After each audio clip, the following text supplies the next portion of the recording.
Hello guys, welcome to the education. अब तो आज हम पढ़ने वाले हैं कार्बन एंड इट्स कंपाउंड का पार्ट फर्स्ट। तो देखो, आज हम देखने वाले हैं कार्बन और उनके कंपाउंड्स के बारे में। ठीक है ना। आज इस लेक्चर में हम देखेंगे कार्बन के अंदर ऐसी कौन सी एबिलिटी होती है, ठीक है, कौन सी ताकत होती है कि वो इतने सारे कंपाउंड्स बनाता है, और वो बाकी सभी एटम्स या फिर एलिमेंट से कैसे डिफरेंट है। कि बाकी हम एलिमेंट्स के लिए कोई सेपरेट चैप्टर फिर कोई सेपरेट ब्रांच नहीं पढ़ते हैं, लेकिन कार्बन एक ऐसा एटम या फिर एलिमेंट है जिसके लिए हम अलग से ब्रांच ही बना दिया हमने, और अलग से चैप्टर ही बना दिया। जैसे कि अगर आप 11th 12th पे जाओगे तो आप देखोगे ऑर्गेनिक केमिस्ट्री। ऑर्गेनिक केमिस्ट्री के अंदर आप केवल कार्बन के बारे में ही पढ़ोगे। ठीक है ना। तो हम देखेंगे कार्बन के अंदर ऐसी कौन सी बात होती है, कौन सी ताकत होती है कि वो बहुत सारे कंपाउंड्स बनाता है, और हम उसके बारे में बहुत ज़्यादा पढ़ते हैं। ठीक है ना। हम इस लेक्चर में देखेंगे पहले कि कार्बन के कॉन्फ़िगरेशन क्या होता है, वैलेंसी क्या होती है, और वो इलेक्ट्रॉन को शेयर क्यों करता है। ठीक है। और उसका जैसे हमने देखा था मेटल और नॉन नॉन मेटल में क्या, हमने आयोनिक बॉन्ड देखा था। ठीक है। तो हम इस लेक्चर में देखेंगे कोवेलेंट बॉन्ड, कि कार्बन क्या करता है, कोवेलेंट बॉन्ड बनाता है। ठीक है ना। कोवेलेंट बॉन्ड होता क्या है, स्ट्रक्चर कैसा होता है, कैसे बनाएंगे, ये सब हम इस लेक्चर में सीखेंगे। ठीक है ना। उसके बाद हम वर्सटाइल नेचर देखेंगे कि कार्बन इतने सारे कंपाउंड बनाता है, उसका रीज़न क्या है। ठीक है ना। उसके अंदर हम देखेंगे कैटेनेशन, टेट्रावेलेंसी। ठीक है। उसके बाद हम थोड़ा सा एलोट्रॉप्स, एलोट्रॉप्स यानी कि एक ही एलिमेंट का बहुत सारे फॉर्म पे होना, ठीक है ना, वो होता है एलोट्रॉप। एलोट्रॉप कार्बन के देखेंगे। ठीक है ना। तो पहले हम शुरू करते हैं कार्बन के बारे में थोड़ा सा बेसिक्स, कि कार्बन का कॉन्फ़िगरेशन क्या होता है। तो कार्बन का एटॉमिक नंबर होता है 6। ठीक है। एटॉमिक नंबर को डिनोट करते हैं जेड से। ठीक है। कार्बन का एटॉमिक नंबर हो गया 6। और अगर 6 है तो अगर उसका कॉन्फ़िगरेशन किया जाए, कॉन्फ़िगरेशन क्या होता है कि 4 सेल होते हैं, KLMN। ठीक है ना। तो उनके हिसाब से हमको कॉन्फ़िगरेशन करना होता है कि कौन कितने एटम कौन से ग्रुप में आएंगे। ठीक है ना। तो वैसे तो कार्बन का केवल एटॉमिक नंबर होता है 6। कार्बन का एटॉमिक नंबर 6 है, मतलब कि इसके अंदर इलेक्ट्रॉन कितने होंगे, 6 होंगे। ठीक है ना। और प्रोटॉन कितने होंगे, वो भी 6 होंगे। ठीक है ना। ये ध्यान रखना है कि एक एलिमेंट के अंदर इलेक्ट्रॉन का जो संख्या होती है वो प्रोटॉन के इक्वल होती है। ठीक है ना। तो अब इसका कॉन्फ़िगरेशन करते हैं। तो हमने नाइन्थ में पढ़ रखा है कि सबसे आउटर मोस्ट सेल क्या होता है, के, मतलब कि सबसे इनर मोस्ट, और सबसे आउटर मोस्ट होता है एन। ठीक है ना। तो लेकिन कार्बन का एटॉमिक नंबर तो 6 ही है, तो एल तक एन तक तो जाएगा नहीं। तो पहले सेल पे हम कितने फिल करेंगे, 2। ठीक है ना। मैक्सिमम नंबर ऑफ इलेक्ट्रॉन क्या के सेल पे कितने फिल हो सकते हैं, 2 हो सकते हैं। ठीक है ना। फिर एल सेल पे मैक्सिमम इलेक्ट्रॉन कितने हो सकते हैं, एल सेल में फिल 8 हो सकते हैं। ठीक है ना। पहले तो हमने 2 इलेक्ट्रॉन के सेल में फिल कर दिए, अब हमारे पास 4 इलेक्ट्रॉन बचे तो हमने एल सेल पे फिल कर दिए। लेकिन अभी हमने देखा कि एल सेल पे कितने इलेक्ट्रॉन मैक्सिमम हो सकते हैं, होने ही चाहिए 8 इलेक्ट्रॉन होने चाहिए। ठीक है ना। लेकिन इसके पास क्या है, 4 इलेक्ट्रॉन है। तब ये एल सेल क्या करेगा, या फिर कार्बन क्या करेगा कि ये किसी के साथ दो इलेक्ट्रॉन ले भी सकता है, दे भी सकता है, और शेयर भी कर सकता है। ये 3 क्या होते हैं, पैरामीटर्स होते हैं जिनके अंदर कार्बन कुछ भी कर सकता है। लेकिन अब देखो, कार्बन अगर 4 इलेक्ट्रॉन शेयर कर देगा, वो तो हो नहीं सकता। ठीक है ना। इनके रीजन्स अभी हम देखेंगे कोवेलेंट बॉन्ड जब हम पढ़ेंगे, कि कार्बन 4 इलेक्ट्रॉन दे भी नहीं सकता, ले भी नहीं सकता, शेयर ही क्यों करता है, ये सब अभी हम देखने वाले हैं। ठीक है ना। तो ना तो 4 इलेक्ट्रॉन ये रिसीव कर सकता है। ठीक है ना। ना तो 4 इलेक्ट्रॉन रिसीव कर पाएगा, तो क्या करेगा, शेयर कर लेगा। बोलेगा भाई ये ना, ये तेरा ना मेरा, हम शेयर कर लेते हैं। ठीक है ना। जब मुझे ज़रूरत पड़ेगी मैं यूज़ कर लूँगा, जब तुझे पड़ेगी तू यूज़ कर लेना। ठीक है ना। तो ये होती है शेयरिंग ऑफ इलेक्ट्रॉन। ठीक है। अब कार्बन भी बहुत सारे फॉर्म में एग्जिस्ट करता है, और उसको वो बोलते हैं आइसोटोप्स। ठीक है ना। आइसोटोप्स को आपने 9th क्लास में पढ़ रखा है। ठीक है। आइसोटोप्स क्या होता है, compound having same atomic number, atomic number same होगा।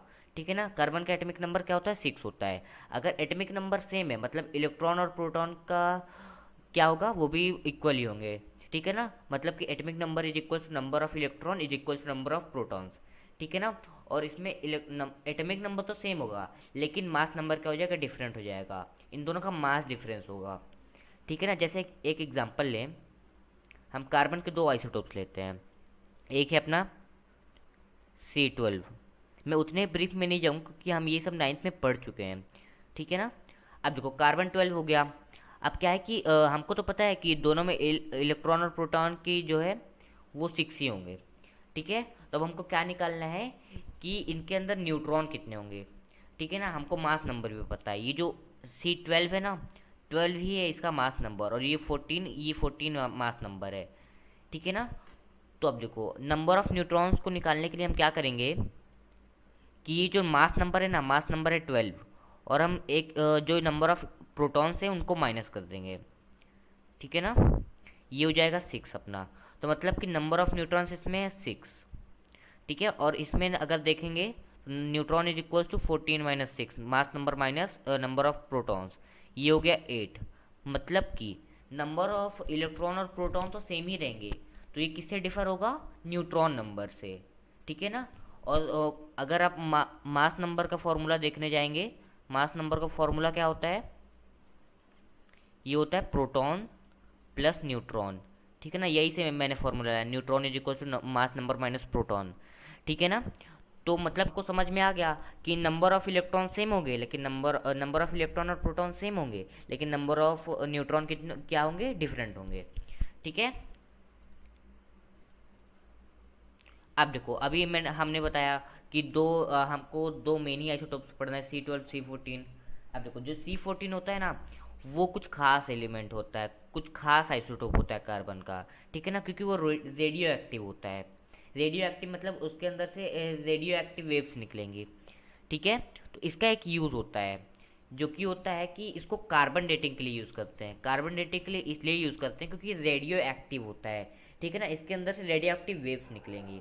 अब इसको कैसे यूज़ करते हैं, इसको यूज़ करते हैं कार्बन डेटिंग मेथड। डेटिंग से ही आपको समझ में आ रहा होगा कि कौन सा फॉसिल कितना पुराना है, हम कार्बन डेटिंग मेथड से यूज़ करके पता लगाते हैं। ठीक है ना। अब कैसे पता लगाएंगे, जितना ज़्यादा C14 क्या होगा, C14 रेडियो एक्टिव वेव निकलेंगी, मतलब कि वो उतना नया होगा। नया तभी तो इतना ज़्यादा रेडियो एक्टिव वेव निकल रही है। अगर बहुत ज़्यादा पुराना हो जाएगा तो थोड़ी थोड़ी रेडियो एक्टिव वेव निकलेंगी। तो ऐसे हम पता लगाते हैं कि कौन सा फॉसिल कितना ज़्यादा पुराना है। ठीक है। अब देखो यहाँ पे एक क्वेश्चन आता है, the age of fossils is measured with the help of carbon dating method, isotope of carbon which has neutrons is use for carbon dating. ठीक है। तो ये आंसर आप मुझे कमेंट में करके बताओगे। ये कॉन्सेप्ट अभी अभी मैंने आपको समझाया था कि क्या होता है कि नंबर ऑफ इलेक्ट्रॉन तो आइसोटोप में सेम होते हैं और प्रोटॉन्स, लेकिन नंबर ऑफ न्यूट्रॉन्स क्या होते हैं, डिफरेंट होते हैं। ठीक है ना, मैंने इस क्वेश्चन की हिंट भी दे दी है आपको। ठीक है, ये क्वेश्चन बहुत आने, ठीक है ना। तो अब आगे बढ़ते हैं। अब देखो बहुत सारे साइंटिस्टों ने अलग अलग थ्योरीज दी कि कार्बन इतने सारे कंपाउंड्स क्यों बना रहा है। बहुत सारे साइंटिस्टों ने बोला कि बहुत ज़्यादा स्पेशल पावर होती है। ठीक है ना। तो उसी में से एक थे अपने बर्जीलियस बर्जीलियस साहब थे अपने। ठीक है ना, उन्होंने एक थ्योरी दी जो थी vital force theory. Vital force theory का मतलब क्या होता है, उन्होंने कहा था कि कार्बन जो होता है उसके पास एक स्पेशल पावर होती है कि वो क्या करता है कि ज़्यादा 30 लाख से ज़्यादा 30 लाख से ज़्यादा क्या करता है, कंपाउंड बना लेता है। ठीक है। अब देखो किसी न किसी भी कंपाउंड के पीछे किसी भी चीज़ के पीछे कोई ना कोई रीज़न तो होता ही है। लेकिन बर्जीलियस ने क्या किया, कोई भी रीज़न बताया नहीं, बस उन्होंने बता दिया कि भाई कुछ स्पेशल पावर होती है। और उस समय के लोग ज़्यादा मॉडर्न थे नहीं, वो मान गए हाँ होगी कुछ पावर, कुछ स्पेशल पावर होगी। ठीक है ना। लेकिन यहाँ पे उन्होंने एक और चीज़ कही थी कि ऑर्गेनिक कंपाउंड, कार्बन एक ऑर्गेनिक कंपाउंड नेचर पे मिलता है। ठीक है। तो ऑर्गेनिक कंपाउंड क्या आते हैं, वो क्या करते हैं कि वो नेचर पे ही मिलेंगे, नेचर पे ही फॉर्म होंगे, लेकिन वो उनको लेबोरेटरी पे नहीं बनाया जा सकता, किसी भी कीमत में बनाया जा सकता। अब देखो जो वूलर साहब थे, मतलब कि वूलर थे, उन्होंने इनकी थ्योरी को बिल्कुल ही गलत प्रूव कर दिया। ठीक है ना, इनकी थ्योरी आसपास भी नहीं दिखी। ठीक है ना, बिल्कुल ही गलत थ्योरी क्या होगी, प्रूफ हो गई। कैसे देखो, क्या किया वोलर ने, क्या किया कि एक ऑर्गेनिक कंपाउंड बना लिया। अब देखो पहले तो अपने बर्जिलियस साहब ने कहा था कि भाई यहाँ पे तो कोई ऑर्गेनिक कंपाउंड लेबोरेटरी में फॉर्म ही नहीं हो सकता, किसी कीमत पे नहीं बन सकता।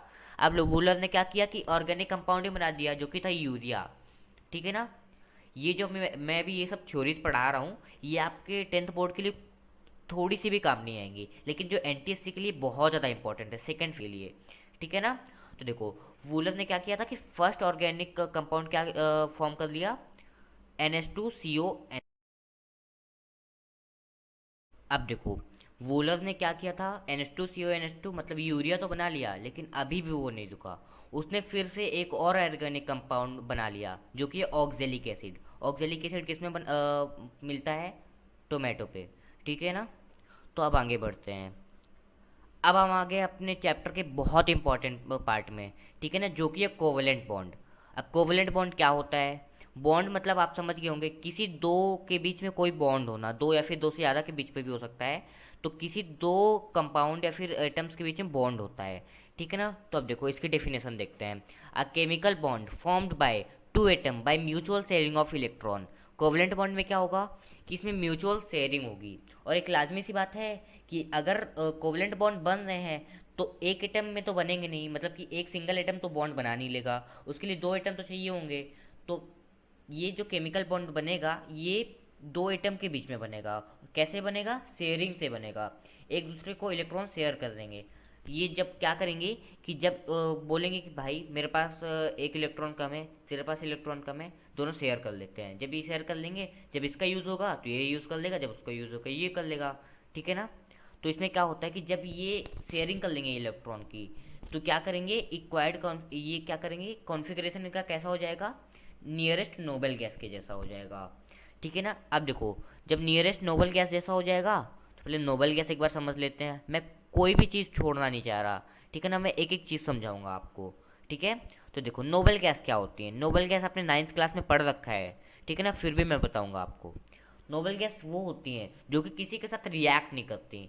अब रिएक्ट नहीं करने का मतलब आप रिलेट करो। रिएक्ट नहीं करेंगी मतलब कि उनका कॉन्फ़िगरेशन बिल्कुल नोबल गैस जैसा है। नोबल गैस मतलब कि उनका ऑक्टेट और डुप्लेट दोनों कंप्लीट है। ठीक है ना। अगर किसी का ड्यूप्लेट कंप्लीट है मतलब कि वो क्या है, स्टेबल है। ठीक है ना। जैसे कि एग्जांपल लें तो हीलियम। अपना हीलियम जो है, हीलियम का एटॉमिक नंबर कितना होता है? 2 होता है। ठीक है ना। एटॉमिक नंबर 2 है तो कॉन्फ़िगरेशन को क्या होगा? 2। केवल के सेल पे ही इलेक्ट्रॉन आएंगे। जब के सेल पे दो ही इलेक्ट्रॉन आएंगे मतलब इसका ड्यूप्लेट कंप्लीट है। जब इसका ड्यूप्लेट कंप्लीट है मतलब कि ये क्या है, स्टेबल है, मतलब कि नोबल गैस हो गया। मतलब कि ऐसा होता है कि अगर किसी का ऑक्टेट या फिर ड्यूप्लेट पूरा पूरा कंप्लीट है तो किसी के साथ रिएक्ट ही नहीं करेगा। रिएक्ट क्यों नहीं करेगा? इसके पास दो ऑलरेडी क्या है, एटम्स हैं। ये ना तो किसी से लेगा ना तो किसी को देगा, क्योंकि इसको ज़रूरत ही नहीं है। अब क्यों ले, ज़रूरत ही नहीं है तो क्यों ले वो। ठीक है ना। और एक और एग्जांपल ले अपन, नियॉन हो गया अपना। नियॉन क्या हो गया? Neon any. ठीक है। नियॉन क्या हो गया अपना? नियॉन का इलेक्ट्रॉनिक कॉन्फ़िगरेशन होता है 2 8, क्योंकि इसका एटॉमिक नंबर कितना होता है? एटॉमिक नंबर होता है 10। ठीक है ना। तो 2 और 8 है। इसका ड्यूप्लेट देखो, ड्यूप्लेट कंप्लीट है, के सेल कंप्लीट है। ठीक है ना, के सेल कंप्लीट है और इसका एल सेल भी कंप्लीट है। ठीक है ना। क्योंकि फर्स्ट सेल में कितने इलेक्ट्रॉन होने चाहिए? 2 होने चाहिए, ड्यूप्लेट कंप्लीट होना चाहिए। और सेकंड सेल में कितने होने चाहिए? ऑक्टेट या फिर 8 इलेक्ट्रॉन। ठीक है ना। तो दोनों इसका ऑक्टेट ड्यूप्लेट दोनों कंप्लीट है, मतलब कि इसका भी क्या है, इलेक्ट्रॉनिक कॉन्फ़िगरेशन पूरा है। ठीक है ना। तो मतलब कि ये भी नोबेल गैस हो गया। मतलब कि ये किसी के साथ ना तो रिएक्ट करेगा, ना मतलब कि ना तो ना इलेक्ट्रॉन देगा, ना इलेक्ट्रॉन लेगा, ना इलेक्ट्रॉन शेयर करेगा। तो ये होता है नोबेल गैस। तो मैं ये समझाने की कोशिश कर रहा हूँ कि जब ये एटम्स शेयर कर लेंगे एक दूसरे के इलेक्ट्रॉन को तो इनका ऑक्टेट ड्यूप्लेट कंप्लीट हो जाएगा। और फिर ये क्या करेंगे, किसी के साथ और रिएक्ट नहीं करेंगे, मतलब ये नोबेल गैस जैसा हो जाएंगे। ठीक है। अब देखो, मैंने बताया था कि क्या होता है कि कार्बन कार्बन के बेसिस पे हम पढ़ रहे हैं ना कोवलेंट बॉन्ड्स। तो कार्बन क्या करता है, इसका कॉन्फ़िगरेशन होता है 2 4। ठीक है ना। और मैंने एक्सेप्शन बताया था कि 4 पे क्या होता है, ना तो इलेक्ट्रॉन गेन होता है, ना तो इलेक्ट्रॉन आप गेन कर सकते हो, ना तो इलेक्ट्रॉन आप लूज कर सकते हो। ठीक है ना। ऐसा क्यों होता है ये आप यहाँ पे रीज़न देखोगे कि why carbon does not accept 4 electron to complete its octet. अब देखो कि कार्बन जो है वो 4 इलेक्ट्रॉन एक्सेप्ट क्यों नहीं कर लेता है। तो कार्बन का अपना कॉन्फ़िगरेशन हो गया 2 4। ठीक है ना। 2 4 जब कार्बन का कॉन्फ़िगरेशन हो गया मतलब कि इसके अंदर इलेक्ट्रॉन कितने हैं? इलेक्ट्रॉन है 6। प्रोटॉन कितने हैं? प्रोटॉन के ऊपर प्लस चार्ज होता है। ठीक है, इसके भी क्या हो गए, 6 हो गए। ठीक है ना। लेकिन जब ये 4 इलेक्ट्रॉन एक्सेप्ट कर लेगा, 4 इलेक्ट्रॉन अगर मान लो इसने 4 इलेक्ट्रॉन एक्सेप्ट कर लिए, ठीक है ना, मतलब कि इसका ऑक्टेट तो कंप्लीट हो गया। बात तो अच्छी हो गई यार, ऑक्टेट कंप्लीट हो गया। अब दिक्कत ही क्या हो रही थी यहाँ पे, ले लेता। लेकिन यहाँ पे दिक्कत ये हो रही थी कि हमने पढ़ा था कि नंबर ऑफ प्रोटॉन और नंबर ऑफ इलेक्ट्रॉन दो क्या होने चाहिए, एक एटम में इक्वल होने चाहिए, तभी वो एटम स्टेबल होता है, ठीक है ना। तो प्रोटॉन तो 6 ही रह जाएंगे, लेकिन इलेक्ट्रॉन क्या हो जाएंगे, 10 हो जाएंगे। तो 10 इलेक्ट्रॉन क्या करे, 6 प्रोटॉन के क्या होगा कि 10 इलेक्ट्रॉन का भार नहीं उठा पाएगा भाई, नहीं उठा पाएगा, उसकी इतना कैपेबल है ही नहीं कि वो क्या करे, 10 इलेक्ट्रॉन का भार उठा ले। तो ये रीज़न होता है कि 4 इलेक्ट्रॉन क्यों नहीं गेन कर पाता है वो कार्बन, ठीक है ना, क्योंकि उसके पास 10 इलेक्ट्रॉन हो जाएंगे जो कि उसके सेल्स नहीं नहीं उठा पाएंगे, प्रोटॉन नहीं उठा पाएगा, ठीक है ना। अब इसका रीजन देखो, carbon does not gain 4 electron to complete its octet because it does not have capacity to hold 10 electron on its shell. अभी मैंने बताया कि इसके पास इतनी कैपेसिटी है ही नहीं कि 10 इलेक्ट्रॉन होल्ड कर ले, जबकि उसके पास 6 प्रोटॉन है, ठीक है। और यहाँ पे एक और चीज़ आती है कि कार्बन 4 इलेक्ट्रॉन डोनेट भी तो कर सकता है भाई, एक्सेप्ट नहीं कर सकता तो एक और है कि डोनेट कर सकता है, ठीक है ना। अगर वो किसी को 4 इलेक्ट्रॉन डोनेट करेगा, अब देखो कार्बन, एक चीज़ आप ध्यान रखना कि अगर कोई मान लो ये आपके दो सेल है, कि ये के सेल है, ये के सेल हो गया अपना, और ये एल सेल हो गया। अब कार्बन के पास यहाँ पे कितने इलेक्ट्रॉन है, 4 इलेक्ट्रॉन है, ठीक है, यहाँ पे 4 इलेक्ट्रॉन हो गए और यहाँ पे 2 इलेक्ट्रॉन है, ठीक है, डायग्राम पे मत जाना लेकिन आप समझो, ठीक है। तो यहाँ पे इसके पास 4 इलेक्ट्रॉन है, तो क्या कर सकता है वो शेयर कर सकता, शेयर सॉरी, यहाँ पे डोनेट कर दे। अब डोनेट करेगा तो यहाँ पे एक चीज़ आपको ध्यान रखने वाली बात ये है कि डोनेट करने में एनर्जी लगती है, ठीक है ना। एनर्जी किसके फॉर्म पे, एटीपी के फॉर्म पे एनर्जी लगती है, ठीक है ना। जब एनर्जी लगेगी तो क्या होगा, कार्बन एटम वैसे भी एक छोटा सा एटम है, देखो उसका क्या होता है, एटॉमिक नंबर 6 होता है, इलेक्ट्रॉनिक कॉन्फ़िगरेशन 2 4 होता है। अब छोटा सा है यार, ठीक है, बिल्कुल छोटा सा है। अब क्या कर सकता है, अगर वो 4 इलेक्ट्रॉन अगर भेजना चाहे भी ना, उसके पास इतनी एनर्जी ही नहीं होगी भाई, इतनी एनर्जी नहीं होगी कि वो 4 इलेक्ट्रॉन शेयर कर, सॉरी, डोनेट कर दे। तो ये रीज़न होता है कि ये वो कार्बन है 4 इलेक्ट्रॉन शेयर वो डोनेट नहीं करता, ठीक है। अब ये तो रीज़न हो गया कि कोवलेंट बॉन्ड जो बनते हैं क्यों बनते हैं, क्योंकि ना तो कार्बन में, क्योंकि ना तो 4 इलेक्ट्रॉन वो डोनेट कर सकता है, ना तो 4 इलेक्ट्रॉन रिसीव कर सकता है, तो कोवलेंट बॉन्ड बनाएगा, मतलब शेयरिंग करेगा, ठीक है ना। तो अभी हमने देख लिया था कोवलेंट बॉन्ड्स होते क्या हैं, अब हम सीखने वाले हैं कोवलेंट बॉन्ड बनते कैसे हैं, ठीक है। कोवलेंट बॉन्ड कैसे बनते हैं, शेयरिंग से। और हम शेयरिंग कैसे शो करेंगे, bye electron dot structure method, ठीक है ना। आपको नाम से ही पता चल रहा होगा कि इलेक्ट्रॉन जो है हम डॉट से शो करेंगे, ठीक है, और शेयरिंग बताएंगे कि यहाँ पे इस एटम के साथ इसकी शेयरिंग हो रही है, ठीक है। अभी हम सीखेंगे कैसे बनाते हैं। पहले तो हम आसान आसान एग्जांपल लेंगे, उसके बाद थोड़ा से टफ लेवल पे जाएंगे और 10th बोर्ड के लेवल के क्वेश्चन करेंगे, ठीक है। पहले तो हम एक बार कोवलेंट बॉन्ड देख लेते हैं H2 का, बहुत ज़्यादा सिंपल है। पहले आपको इसका कॉन्फ़िगरेशन पता होना चाहिए। हाइड्रोजन का कॉन्फ़िगरेशन कितना होता है, 1 होता है, क्योंकि इसका एटॉमिक नंबर 1 होता है, ठीक है। अब देखो, अभी हमने पढ़ा था कि कि के सेल पे कितने मैक्सिमम होते हैं इलेक्ट्रॉन, 2 होते हैं, होने चाहिए, लेकिन हाइड्रोजन के पास केवल एक ही इलेक्ट्रॉन है, ठीक है। तो हाइड्रोजन कैसे जुगाड़ कर रहा होगा, भाई मेरे पास कहीं से भी एक हाइड्रोजन आ जाए तो मैं स्टेबल हो जाऊँ, ठीक है। मैं इनर्ट गैस जैसा होना चाहता हूँ, मुझे और किसी के साथ रिएक्ट नहीं करना है, बस मेरा ड्यूप्लेट कंप्लीट हो जाए, मैं खुश हो जाऊँगा, ठीक है। तो अब ये क्या करेगा, एक और हाइड्रोजन है, उसकी भी तो यही चाह होगी कि भाई मेरा भी ड्यूप्लेट कंप्लीट हो जाए, मैं भी स्टेबल हो जाऊँ, ठीक है। तो दोनों एक दूसरे के साथ रिएक्शन कर लेंगे, सॉरी शेयरिंग कर लेंगे इलेक्ट्रॉन की। तो इस हाइड्रोजन के पास एक इलेक्ट्रॉन, इलेक्ट्रॉन को मैं शो कर रहा हूँ ये इस डॉट से, और ये वाले इलेक्ट्रॉन की इसको शो कर रहा हूँ क्रॉस से। आप ऐसा कर सकते हो, ठीक है, कि एक एटम के इलेक्ट्रॉन को आप कर दो शो डॉट से और दूसरे को कर दो क्रॉस से। अब यहाँ पे इस वाले हाइड्रोजन के पास, ये वाला जो हाइड्रोजन है, इस वाले हाइड्रोजन के पास क्या है कि केवल एक ही इलेक्ट्रॉन है और इसके पास एक इलेक्ट्रॉन है, ठीक है। तो ये वाला हाइड्रोजन क्या बोलेगा कि भाई तेरे पास 2 इलेक्ट्रॉन है, ठीक है, तेरे पास क्या है, एक इलेक्ट्रॉन है, और तू एक काम कर, मुझे एक इलेक्ट्रॉन तू अपना शेयर करा दे, ताकि मेरा ड्यूप्लेट कंप्लीट हो जाए और मैं क्या हो जाऊँ, इनर्ट गैस जैसा हो जाऊँ, और मैं किसी से दोबारा रिएक्ट नहीं करूँ, ठीक है। और ये वाला हाइड्रोजन बोलेगा मेरे पास भी भाई एक ही इलेक्ट्रॉन है, मैंने तुझे अपना एक इलेक्ट्रॉन शेयर करवा तो दिया, लेकिन तुझे भी अपना एक लाना पड़ेगा। तो ये वाला हाइड्रोजन भी क्या करेगा, शेयरिंग कर लेगा इलेक्ट्रॉन की, और इसका भी ड्यूप्लेट कंप्लीट हो जाएगा। ठीक है, तो ऐसा होता है electron dot sharing, electron dot structure. अब देखो यहाँ पे आप चीज़ देख रहे हो कि एक एक इलेक्ट्रॉन दोनों के शेयर हो रहे हैं। ठीक है, मतलब कि इसकी वैलेंस, इन दोनों की वैलेंसी कितनी होगी, 1 होगी। ठीक है, तो हम इसको क्या बोलते हैं, मोनोवेलेंट। ये आपको ध्यान रखना है, स्पेशल टर्म है। ठीक है, ये होता है मोनोवेलेंट, जब एक इलेक्ट्रॉन की शेयरिंग होगी उसको बोलेंगे हम मोनोवेलेंट। ठीक है, देखो हाइड्रोजन का एक बार एनिमेशन से देख लेते हैं। ठीक है, तो हाइड्रोजन के पास अपना एक इलेक्ट्रॉन है, दूसरे वाले हाइड्रोजन के पास भी एक इलेक्ट्रॉन है। ठीक है, अब ये क्या बोलेगा ये वाला हाइड्रोजन, पहला वाला हाइड्रोजन, कि भाई मेरे पास तो एक ही इलेक्ट्रॉन है। ठीक है, तेरे पास भी एक इलेक्ट्रॉन है, एक काम करते हैं, चल शेयरिंग करते हैं। तो पहले वाला हाइड्रोजन बोलेगा पहले तू मेरे साथ एक इलेक्ट्रॉन की शेयरिंग कर ले ऐसे, फिर मैं तेरे एक इलेक्ट्रॉन के साथ शेयरिंग कर लूँगा। तो दोनों के ऑक्टेट कंप्लीट हो जाएंगे और हम दोनों कंबाइन फॉर्म में, एक कंबाइन फॉर्म में रहेंगे। ठीक है ना, तो और हम, मैंने बताया था मोनोवेलेंट होते, जब एक एक इलेक्ट्रॉन की शेयरिंग होती है तो मोनोवेलेंट कहलाएंगे। ठीक है, ऐसा होता है।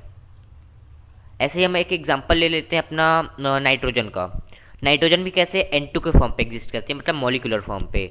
मॉलिकुलर फॉर्म पे इसलिए एग्जिस्ट करती है क्योंकि वहाँ पे वो क्या होता है, उसका ऑक्टेट कंप्लीट रहता है। ठीक है, अगर वो नॉवेल मतलब कि मॉलिकुलर फॉर्म पे एग्जिस्ट नहीं करेगी तो क्या होगा कि ये समझ लेते हैं अभी। देखो पहले नाइट्रोजन का कॉन्फ़िगरेशन कितना होता है, 2 और 5, 2 और 5, क्योंकि इसका एटॉमिक नंबर ही होता है अपना 7। 2 और 5 इसका इलेक्ट्रॉनिक कॉन्फ़िगरेशन हो गया। अब यहाँ पे पहला सेल तो इसका कंप्लीट है, 2 इलेक्ट्रॉन फिल है, लेकिन दूसरे सेल में इसके 8 इलेक्ट्रॉन होने चाहिए, लेकिन इसके पास 5 ही इलेक्ट्रॉन है। तो क्या करेगा कि ये एक और नाइट्रोजन एटम के पास जाएगा, बोलेगा भाई हम मुझे भी 3 इलेक्ट्रॉन चाहिए, तुझे भी 3 इलेक्ट्रॉन चाहिए, तो हम दोनों 3 3 इलेक्ट्रॉन की शेयरिंग कर लेंगे, ताकि हम दोनों क्या हो जाए, इनर्ट गैस जैसे हो जाएं और हम स्टेबल हो जाएं। ठीक है, तो देखो मैं इसका स्ट्रक्चर बना कर दिखाता हूँ नाइट्रोजन। और एक चीज़ और देखने वाली बात है कि जब भी इलेक्ट्रॉन डॉट स्ट्रक्चर बनाओगे तो आउटर मोस्ट सेल में जो इलेक्ट्रॉन है ना, आउटर मोस्ट सेल पे इसका आउटर मोस्ट सेल क्या है, 5 है। जितने इलेक्ट्रॉन होंगे उसी को हमको लिखना है। ठीक है, इलेक्ट्रॉन डॉट स्ट्रक्चर वाले में उस एटम के साथ। तो यहाँ पे नाइट्रोजन को कितने इलेक्ट्रॉन चाहिए, 3, और कितने को शेयर करना पड़ेगा, 3 इलेक्ट्रॉन को। ठीक हो, तो यहाँ पे मैं 3 इलेक्ट्रॉन बना देता हूँ। ये आपको ध्यान रखना, जितने भी इलेक्ट्रॉन शेयर करने हो ना उतने आप यहाँ पे उसके सामने क्या करना, एटम के सामने बना देना इलेक्ट्रॉन्स, और बाकी जितने बचे आप कहीं पे भी बना सकते हो। और ऐसे ही दूसरे वाले नाइट्रोजन पे भी मैं बना देता हूँ। यहाँ पे 3 इलेक्ट्रॉन हो गए क्योंकि 3 3 शेयरिंग करनी है, और यहाँ पे भी 2 इलेक्ट्रॉन हो गए। अब ये इसके पास 5 क्या थे, इसके पास 5 इलेक्ट्रॉन्स थे। ठीक है, पहले वाले नाइट्रोजन के पास, पहले वाले नाइट्रोजन के पास 5 इलेक्ट्रॉन थे, और दूसरे वाले नाइट्रोजन के पास भी 5 इलेक्ट्रॉन थे। पहला वाला नाइट्रोजन बोलेगा भाई तेरे पास 5 इलेक्ट्रॉन है, उसमें से एक काम कर, तू मेरे साथ 3 इलेक्ट्रॉन शेयर कर ले, ताकि मेरा ऑक्टेट कंप्लीट हो जाए और मैं क्या हो जाऊँ, स्टेबल हो जाऊँ। तो यहाँ पे ऐसा कुछ बन जाएगा इसका, पहला वाला नाइट्रोजन तो स्टेबल हो जाएगा। ठीक है, अब लेकिन दूसरा वाला नाइट्रोजन क्या बोलेगा, भाई मेरे पास भी 5 इलेक्ट्रॉन है, मुझे भी 3 इलेक्ट्रॉन चाहिए ताकि मैं स्टेबल हो जाऊँ। तो ये क्या बोलेगा कि भाई तू भी मुझे अपने 3 इलेक्ट्रॉन शेयर कर रहे थे ताकि मैं स्टेबल हो जाऊँ। तो यहाँ पे इस वाले नाइट्रोजन का भी क्या हो जाएगा, ये भी स्टेबल हो जाएगा। अब इनको क्या करना पड़ेगा, कंबाइंड फॉर्म में रहना पड़ेगा। अगर ये टूट जाते हैं तो फिर से क्या हो जाएंगे, अनस्टेबल हो जाएंगे, इनके ऑक्टेट कंप्लीट नहीं होंगे। ये ही रीज़न है कि हाइड्रोजन हो गया, नाइट्रोजन हो गया, ऑक्सीजन, ये सब क्या करते हैं, मॉलिकुलर फॉर्म में एग्जिस्ट करते हैं। तो इसलिए होता है ये N2। अभी मैंने हाइड्रोजन वाले में बताया था कि अगर एक इलेक्ट्रॉन की शेयरिंग होती है तो क्या होता है, मोनोवेलेंट। तो वैसे ही अगर 3 इलेक्ट्रॉन की शेयरिंग होगी, ये 3 पेयर ऑफ इलेक्ट्रॉन की शेयरिंग हो रही है, ठीक है, तो ये क्या होगा, ट्राइवेलेंट होगा, ट्राइवेलेंट। अब यहाँ पे ये क्वेश्चन आ सकता है कि nitrogen is monovalent, trivalent, trivalent, tetravalent. अब आपको क्या लगाना है कि ट्राइवेलेंट। अगर आपको ध्यान नहीं आता तो आप एक बार इसका इलेक्ट्रॉन डॉट स्ट्रक्चर जरूर बना लें, और उसके बाद आप इजीली आंसर दे सकते हो कि 3 इलेक्ट्रॉन की शेयरिंग हो रही 3 पेयर की, तो ये हो जाएगा टेट्रावेलेंट। और ये जो मैं आपको बता रहा हूँ ना, ये आपको साथ साथ में करते जाना ताकि आपकी प्रैक्टिस हो जाए। ठीक है, आप देखो मैं एक बार आपको एनिमेशन शो कर देता हूँ। नाइट्रोजन की वैलेंसी, नाइट्रोजन की कॉन्फ़िगरेशन हो गया 2 और 5। ठीक है, मतलब कि इसके आउटर मोस्ट में 5 इलेक्ट्रॉन है, इसको ऑक्टेट कंप्लीट करने के लिए कितने चाहिए, 3 इलेक्ट्रॉन चाहिए। ठीक है, तो अब यहाँ पे नाइट्रोजन का पहले मैंने इलेक्ट्रॉन डॉट से शो कर दिया कि इसके पास इतने इलेक्ट्रॉन है, इसको 3 इलेक्ट्रॉन शेयर करने हैं, तो इसलिए मैंने यहाँ पे तीन इलेक्ट्रॉन जो दिए हैं, इसलिए मैंने लिखे हैं यहाँ पे। जितने इलेक्ट्रॉन शेयर करने होंगे उतने इलेक्ट्रॉन आपको यहाँ पे लिखने, 3 इलेक्ट्रॉन मैंने लिख दिए, ठीक है ना। वैसे यहाँ पे भी 3 इलेक्ट्रॉन लिख दिए, बाकी जितने भी बच्चे आप कहीं पे भी लिख सकते हो। अब यहाँ पे इसको क्या चाहिए था कि इसको अपना ऑक्टेट कंप्लीट करना था, तो क्या करेगा कि ये 3 इलेक्ट्रॉन बोलेगा भाई तू मेरे साथ 3 इलेक्ट्रॉन की शेयरिंग कर ले, तो इसका ऑक्टेट कंप्लीट हो गया। फिर वैसे ही वाला नाइट्रोजन भी बोलेगा भाई तू भी मुझे मेरे साथ 3 इलेक्ट्रॉन की शेयरिंग कर ले ताकि मेरा भी ऑक्टेट कंप्लीट हो जाए, तो भी इसके साथ शेयरिंग करके ये इसका भी ऑक्टेट कंप्लीट हो जाएगा। ये N2 के क्या मॉलिकुलर फॉर्म पे एग्जिस्ट करेंगे, ठीक है।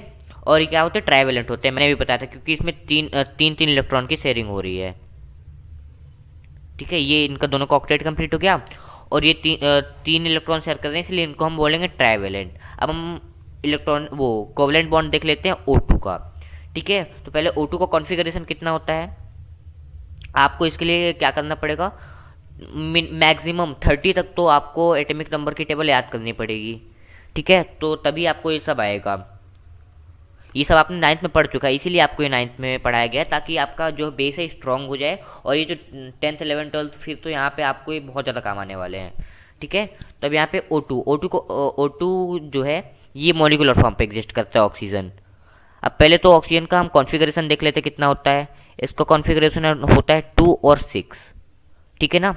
अब यहाँ पे 6 आउटर मोस्ट सेल पे इलेक्ट्रॉन है इसके, इसको कितने चाहिए, 8 चाहिए होते हैं। तो क्या करेगा कि ये एक और ऑक्सीजन के पास जाएगा, भाई बोलेगा दो दो इलेक्ट्रॉन हम दोनों शेयर कर लेते हैं ताकि मेरे पास भी 8 इलेक्ट्रॉन हो जाए, तेरे पास भी एक इलेक्ट्रॉन हो जाए, और हम दोनों क्या हो जाए, स्टेबल हो जाए।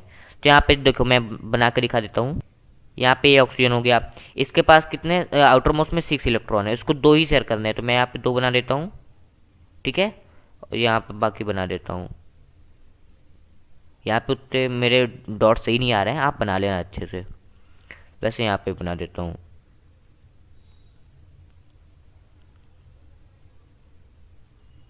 ठीक है। तो अब इसके पास 6 इलेक्ट्रॉन है और यहाँ पे 2 इलेक्ट्रॉन है, तो क्या बोलेगा भाई तू अपने 2 इलेक्ट्रॉन मेरे साथ शेयर कर दे। तो यहाँ पे 2 इलेक्ट्रॉन इसके साथ शेयर हो गए, तो इसका ऑक्टेट कंप्लीट हो गया। वैसे ही इसके साथ भी 2 इलेक्ट्रॉन शेयर हो गए, तो इसका भी ऑक्टेट कंप्लीट हो गया, ठीक है। तो ये होता है अपने ऑक्सीजन का इलेक्ट्रॉन डॉट स्ट्रक्चर। और इसमें देखो दो दो इलेक्ट्रॉन की शेयरिंग हो रही है ना, इसको बोलेंगे डायवेलेंट, ठीक है। अब यहाँ पे एक बार एनिमेशन से दिखा देते हैं। ऑक्सीजन की कॉन्फ़िगरेशन होता है 2 और 6, इनका आउटर मोस्ट सेल में 6 इलेक्ट्रॉन होते हैं, इनको 2 चाहिए होते हैं। तो ये ऐसे पहला वाला इलेक्ट्रॉन 8 ले लेगा, और दूसरा वाला इलेक्ट्रॉन भी 2 शेयर करके इसके पास भी 8 इलेक्ट्रॉन हो। जैसे मैंने बताया था कि नाइट्रोजन ट्राइवेलेंट होता है, तो वैसे कोवेलेंट बॉन्ड जो होते हैं, मतलब कि ऑक्सीजन का जो कोवेलेंट बॉन्ड होगा वो क्या होगा, डायवेलेंट होगा, ठीक है, क्योंकि इसमें 2 इलेक्ट्रॉन शेयर हो रहे हैं। अब हम थोड़ा सा अच्छे क्वेश्चन पे आ जाते हैं। अब हम करने वाले CH4 का इलेक्ट्रॉन डॉट स्ट्रक्चर। CH4 को हम मीथेन भी बोल सकते हैं। जैसे मैं आपको मीथेन का बताने वाला हूँ, वैसे आप इथेन का ही पूछ सकते हैं, इथीन का ही पूछ सकते हैं, ये सब मैं अभी आपको पढ़ाने वाला हूँ, ठीक है। तो देखो मीथेन का अगर हमको इलेक्ट्रॉन डॉट स्ट्रक्चर पढ़ाना है, तो कार्बन का इलेक्ट्रॉनिक कॉन्फ़िगरेशन होता है 2 और 4। आउटर मोस्ट सेल पे कितने होते हैं, 4 इलेक्ट्रॉन होते हैं, ठीक है। और इसको ऑक्टेट कंप्लीट करने के लिए 4 इलेक्ट्रॉन चाहिए होंगे। तो क्या करेगा कि 4 यहाँ पे हाइड्रोजन रहेंगे, उनके साथ वो क्या कर लेगा, शेयर कर लेगा। मैं आपको बना के दिखा देता हूँ। और हाइड्रोजन का अगर कॉन्फ़िगरेशन देखा जाए तो 1 होता है, तो इसको अपना कॉन्फ़िगरेशन 2 करना है, तो एक एक क्या करेगा, कार्बन से ले लेगा। पहले एक बार कार्बन का देख लेते हैं। देखो अगर आप प्रैक्टिस करते रहोगे तो आपको पता चल जाएगा कि कौन सा जो इलेक्ट्रॉन है उसको कहाँ पे रखना है, 2 के पेयर पे रखना है, फिर सिंगल सिंगल रखना है, ठीक है। तो देखो यहाँ पे हाइड्रोजन है, ठीक है, 4 हाइड्रोजन है, तो मैंने चारों तरफ कर दिया। अगर मैं साथ साथ रख देता सभी को, अगर ऐसे फॉर्म पे रख देता, ऐसे यहाँ पे रख देता, यहाँ पे रख देता, यहाँ पे रख देता, तो क्या होता कि थोड़ा उतना सही नहीं लगता, ठीक है। यहाँ पे बहुत शानदार लगता है ऐसे बनाने पे, ठीक है। और यहाँ पे हाइड्रोजन पे मैंने सभी में क्रॉस कर दिया है, ठीक है। अगर एक एलिमेंट में तुमने डॉट किया है तो दूसरे में तुम क्रॉस कर देना। अब देखो हाइड्रोजन के पास तो एक ही इलेक्ट्रॉन है, तो वो बोलेगा भाई तू कार्बन मुझे एक इलेक्ट्रॉन शेयर करा दे। तो क्या करेगा, यहाँ से कार्बन का एक इलेक्ट्रॉन शेयर होके वो क्या कर देगा, उसका ड्यूप्लेट कंप्लीट हो जाएगा। वैसे यहाँ पे हाइड्रोजन का भी ड्यूप्लेट कंप्लीट हो जाएगा, इधर वाले का भी हाइड्रोजन का ड्यूप्लेट कंप्लीट हो जाएगा, ठीक है। तो ऐसे इनके ड्यूप्लेट कंप्लीट हो जाएंगे, चारे हाइड्रोजन क्या हो गए, ये स्टेबल हो गए। अब यहाँ पे कार्बन बोलेगा भाई मेरे पास 4 इलेक्ट्रॉन है, मुझे स्टेबल होने के लिए 8 इलेक्ट्रॉन तो चाहिए होंगे ना, तो तुम चारों अपना अपना 1 इलेक्ट्रॉन मुझे दे दो, ठीक है। तो क्या करेंगे कि ये चारों चारों के इलेक्ट्रॉन एक एक इलेक्ट्रॉन लेके ये भी स्टेबल हो जाएगा, ठीक है। ये जो मैं स्ट्रक्चर बना रहा हूँ, ये आप अगर प्रैक्टिस करते रहोगे तो आपके रिदम पे आ जाएगा, ठीक है। तो आपको पता चल जाएगा कितने इलेक्ट्रॉन को कहाँ पे रखना है, पेयर पे रखना है फिर सिंगल सिंगल रखना है, ठीक है। अब देखो मैं एक बार आपको यहाँ पे दिखा देता हूँ एक और एनिमेशन पे कि कार्बन की वैलेंसी होती है 4 और वैलेंस इलेक्ट्रॉन होते हैं 4, ठीक है। और वैसे ही हाइड्रोजन के भी क्या होते हैं, वैलेंस इलेक्ट्रॉन 1 होता है।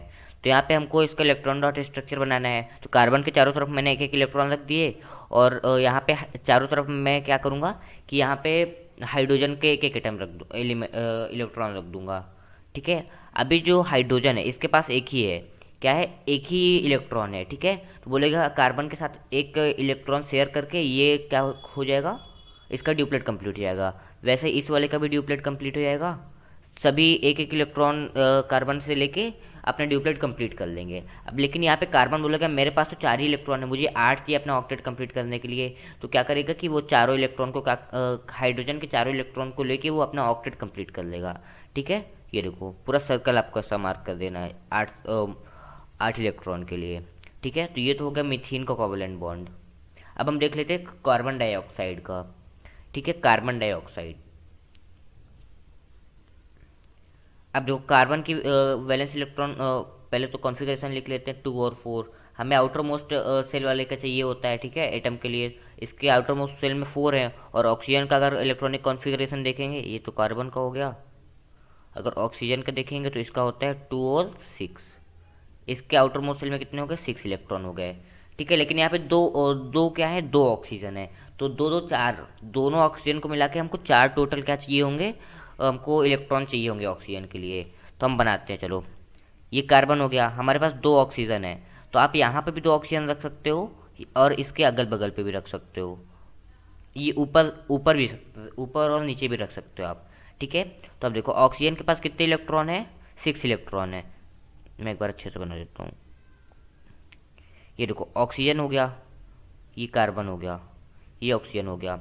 अब हमें पता है कार्बन के आउटर मोस्ट में 4 इलेक्ट्रॉन होते हैं, तो हम 4 इलेक्ट्रॉन बना देंगे, और ऐसे बनाएंगे कि इन दो, ये जो ऑक्सीजन है इनको 2 2 इलेक्ट्रॉन चाहिए, क्योंकि इनके पास अभी 6 इलेक्ट्रॉन है, क्योंकि इनका कॉन्फ़िगरेशन 2 6 है, आउटर मोस्ट में 6 इलेक्ट्रॉन है। जब 6 इलेक्ट्रॉन है तो उनको 8 बनने के लिए 2 चाहिए होंगे, तो हम क्या करेंगे कि यहाँ पे 2 रख देंगे, ताकि वो आसानी से 2 के साथ शेयर कर ले। और ऐसे ही इस वाले को भी 2 चाहिए होंगे, तो यहाँ पे हम 2 रख लेंगे ताकि ये इजीली शेयर हो जाए। और अब देखो कार्बन को भी कितने चाहिए होंगे, इधर से 2 दे देंगे, ये वाले ऑक्सीजन 2 इलेक्ट्रॉन दे देंगे इसको, और ये वाले ऑक्सीजन 2 इलेक्ट्रॉन दे देंगे, तो ये भी 8 हो जाएगा। तो यहाँ पे भी हम 2 2 रख देंगे, ठीक है। आप इनको क्रॉस से भी रिप्रेजेंट कर सकते हो ऑक्सीजन वालों को, ऑक्सीजन वाले जो इलेक्ट्रॉन है आप उसको क्रॉस से शो कर दो, ठीक है। ये यहाँ 2 हो गए, बाकी आप जो जितने बचे हुए हैं उनको आप कहीं पे भी रख सकते हो।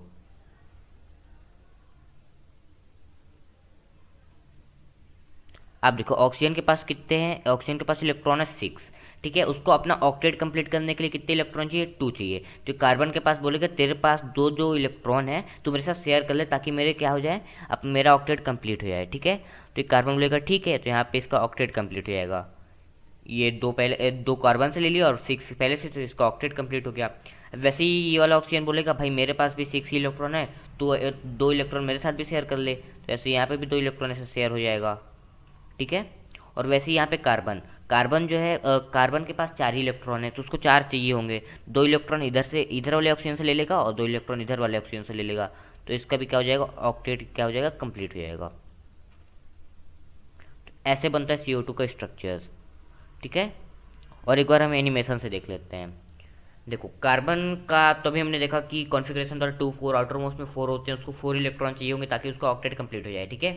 और ऑक्सीजन के पास होते हैं 2 और 6 होते हैं इलेक्ट्रॉन, ठीक है ना, मतलब कॉन्फ़िगरेशन 2 6 होता है, 6 है मतलब कि उसको 2 इलेक्ट्रॉन चाहिए होंगे ताकि वो अपना ऑक्टेट 8 8 कंप्लीट हो सके, 8 इलेक्ट्रॉन इसके आउटर मोस्ट सेल में कंप्लीट हो सके। तो क्या करेंगे कि यहाँ पे 2 ऑक्सीजन है, ठीक है, तो 2 कार्बन के इलेक्ट्रॉन यहाँ यहाँ से शेयर हो जाएंगे पहले वाले ऑक्सीजन में, और दूसरे वाले ऑक्सीजन में, ठीक है। एक बार देखो ये अपना ऑक्सीजन हो गया, दूसरा कार्बन और तीसरा ऑक्सीजन, ठीक है, 2 ऑक्सीजन, इसीलिए मैंने 2 अलग अलग रखे हुए हैं। अब ऑक्सीजन के देखो वैलेंस शेल में 6 होते हैं, और दूसरे वाले ऑक्सीजन पे भी 6 होते हैं, और कार्बन पे अपने वैलेंस इलेक्ट्रॉन 4 होते हैं। तो ऑक्सीजन को कितने इलेक्ट्रॉन चाहिए? 2 इलेक्ट्रॉन चाहिए, ताकि उसका ऑक्टेट कंप्लीट हो जाए। तो कार्बन के लेफ्ट साइड में हम क्या रखेंगे? 2 इलेक्ट्रॉन रख देंगे, और राइट साइड पे 2 इलेक्ट्रॉन रख देंगे, क्योंकि ऑक्सीजन को 2 इलेक्ट्रॉन चाहिए। और जब हम सर्कल मारेंगे तो ये 2 इलेक्ट्रॉन ऑक्सीजन के अंदर आ जाएंगे, मतलब कि शेयर हो जाएंगे। और इसी तरह यहाँ पे भी ऑक्सीजन ऑक्सीजन के कार्बन के 2 इलेक्ट्रॉन जो है ऑक्सीजन के साथ शेयर हो जाएंगे। ठीक है, तो दोनों ऑक्सीजन का ऑक्टेट कंप्लीट हो जाएगा। उसके बाद अब कार्बन कार्बन कार्बन के पास तो 4 ही इलेक्ट्रॉन है ना, तो क्या करेगा कि वो दोनों ऑक्सीजन से बोलेगा तुम दोनों अपने 2 2 इलेक्ट्रॉन क्या करो, मेरे साथ शेयर कर लो। तो क्या होगा कि मेरा भी ऑक्टेट कंप्लीट हो जाएगा, मैं भी स्टेबल हो जाऊंगा, तुम भी खुश हम भी खुश। ठीक है, ऐसा हो जाएगा। अब ये तो हो गया अपना कोवलेंट बॉन्ड CO2 का। ठीक है, अब हम थोड़ा सा कोवलेंट बॉन्ड के ऊपर कुछ क्वेश्चंस देख लेते हैं। आप इनको प्रॉपर्टीज भी बोल सकते हो, मैं जो बता रहा हूँ क्वेश्चन के फॉर्म पे बता रहा हूँ। यहाँ पे ये इनकी प्रॉपर्टीज भी होती है कोवलेंट बॉन्ड की, कि कोवलेंट बॉन्ड की जो बॉइलिंग पॉइंट और मेल्टिंग पॉइंट होता है वो लो होता है। ठीक है, और ये जो है इलेक्ट्रिसिटी कंडक्ट नहीं करते हैं। ठीक है, अब यहाँ पे क्वेश्चन आता है, जनरली कोवलेंट कंपाउंड है lower boiling and melting point as compare to the ionic bond, why? अब देखो, कोवलेंट बॉन्ड का क्या होता है कि उनका लोअर बॉइलिंग पॉइंट होता है और मेल्टिंग पॉइंट होता है आयोनिक बॉन्ड के कंपैरिजन में। क्योंकि आयोनिक बॉन्ड जो होते हैं ना, उनके बीच में इंटरमोलिकुलर फोर्स, 2 मॉलिक्यूल के बीच का फोर्स क्या होता है? बहुत ज़्यादा होता है, जिसको तोड़ने के लिए बहुत ज़्यादा हीट देनी पड़ती है, इसीलिए उनका मेल्टिंग पॉइंट और बॉइलिंग पॉइंट हाई होता है। लेकिन जो कोवलेंट बॉन्ड होते हैं ना, उनके बीच का इंटरमोलिकुलर फोर्स ऑफ अट्रैक्शन बहुत वीक होता है। 2 मॉलिक्यूल के बीच का अट्रैक्शन बहुत कम होता है। ठीक है ना, जब हम थोड़ा सा भी हीट देंगे तो वो जल्दी से ही मेल्ट हो जाएंगे, फिर बॉयल हो जाएंगे। तो ये रीज़न होता है कि इनका बॉइलिंग पॉइंट और मेल्टिंग पॉइंट कम क्यों होता है। ठीक है, कि एक बार स्टेटमेंट देख लो, in ionic bond intermolecular force of attraction is high, यही लिखा हुआ है जो मैंने आपको बताया। और कोवलेंट बॉन्ड में इसलिए कम होता है क्योंकि उनके बीच में इंटरमोलिकुलर फोर्स ऑफ अट्रैक्शन कम होता है। ठीक है, तो अब हम देख लेते हैं नेक्स्ट क्वेश्चन, कि covalent bonds does not conduct electricity, कि कोवलेंट बॉन्ड इलेक्ट्रिसिटी कंडक्ट क्यों नहीं करते हैं, क्या रीज़न होता है? तो पहले मैं आपको एक चीज़ दिखा देता हूँ। देखो, जैसे ये हाइड्रोजन है, हाइड्रोजन हाइड्रोजन के बीच कोवलेंट बॉन्ड रहेगा। ठीक है ना, हाइड्रोजन हाइड्रोजन के बीच कोवलेंट बॉन्ड है। अब ये इसका ऑक्टेट ये कंप्लीट हो गया, और इसका ड्यूप्लेट ये कंप्लीट हो गया, इसका भी ड्यूप्लेट कंप्लीट हो गया, इसका भी ड्यूप्लेट कंप्लीट हो गया। ठीक है, तो अब देखो यहाँ पे ये जो इलेक्ट्रॉन है, ना तो ये वाला हाइड्रोजन ने ना तो इसको इलेक्ट्रॉन दिया है, ना तो इस वाले इलेक्ट्रॉन ने इसको इलेक्ट्रॉन दिया है। मतलब कि इन दोनों के ऊपर ना तो पॉजिटिव चार्ज आएगा, ठीक है, और ना तो इसने इलेक्ट्रॉन एक्सेप्ट किया है। दोनों ने इलेक्ट्रॉन ना तो रिसीव किया है ना तो एक्सेप्ट किया है, इन्होंने क्या किया? शेयर किया है। अगर रिसीव किया होता किसी ने, अगर किसी ने डोनेट किया होता तो उसके ऊपर प्लस चार्ज आता है। अगर किसी ने रिसीव किया होता, मतलब कि ले लिया होता, उसके ऊपर नेगेटिव चार्ज आता है। ठीक है, अगर किसी ने शेयर किया है तो उसके बीच में क्या आता है? जीरो चार्ज आता है। ठीक है, न्यूट्रल होता है वो। ठीक है, तो ऐसा ही होता है कोवलेंट बॉन्ड में, कि जब चार्ज जीरो होगा उस बॉन्ड के अंदर आयंस ही नहीं होंगे। ठीक है ना, तो आयंस क्या होते हैं? जो इलेक्ट्रिक हैं, कि यही रीज़न होता है कि covalent bond does not conduct electricity. ठीक है ना, देखो, covalent bond does not have any ions for the conduction of electricity, यही रीज़न होता है कि वो इलेक्ट्रिसिटी कंडक्ट नहीं करते हैं।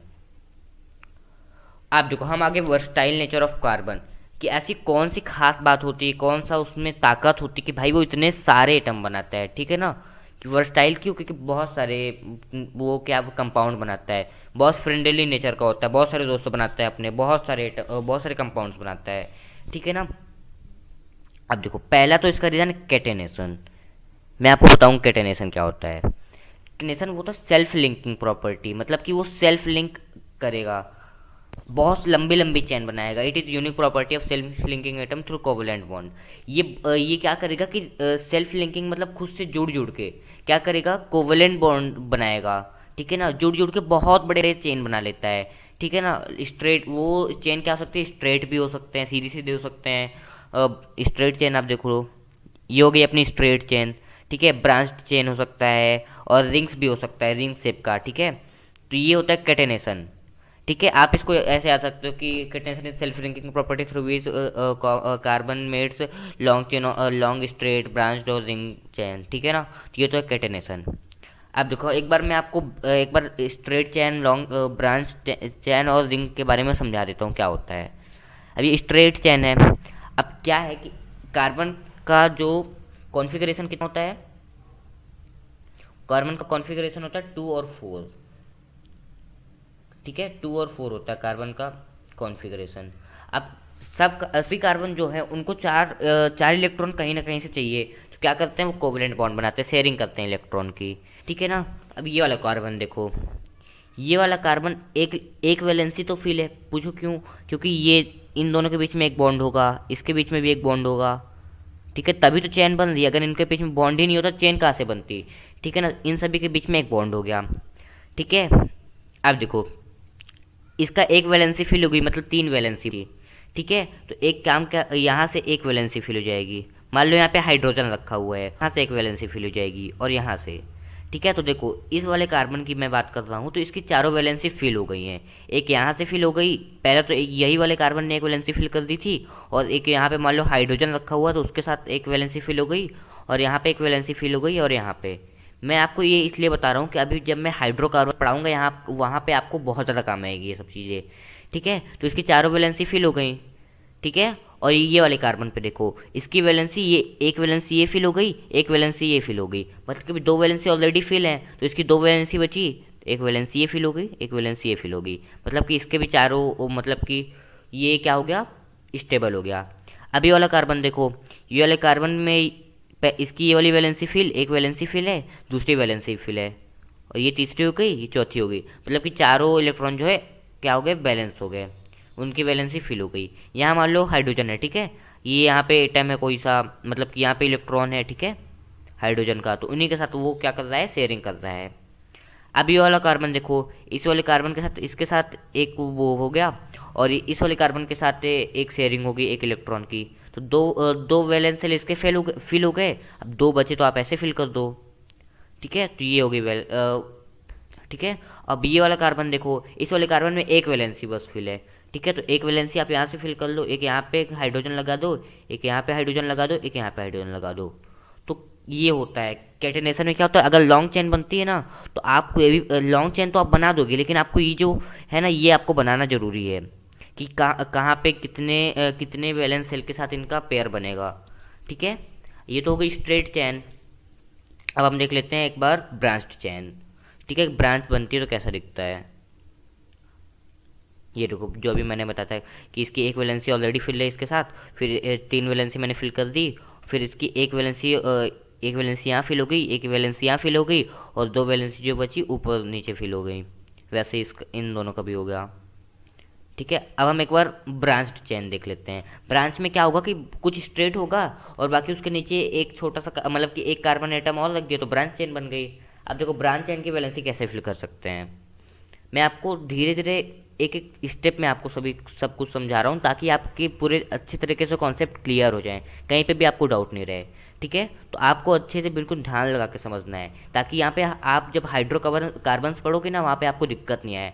ठीक है, हाइड्रोकार्बन्स के ऊपर मैं अलग से पूरा एक लेक्चर ही बनाऊंगा। ठीक है ना।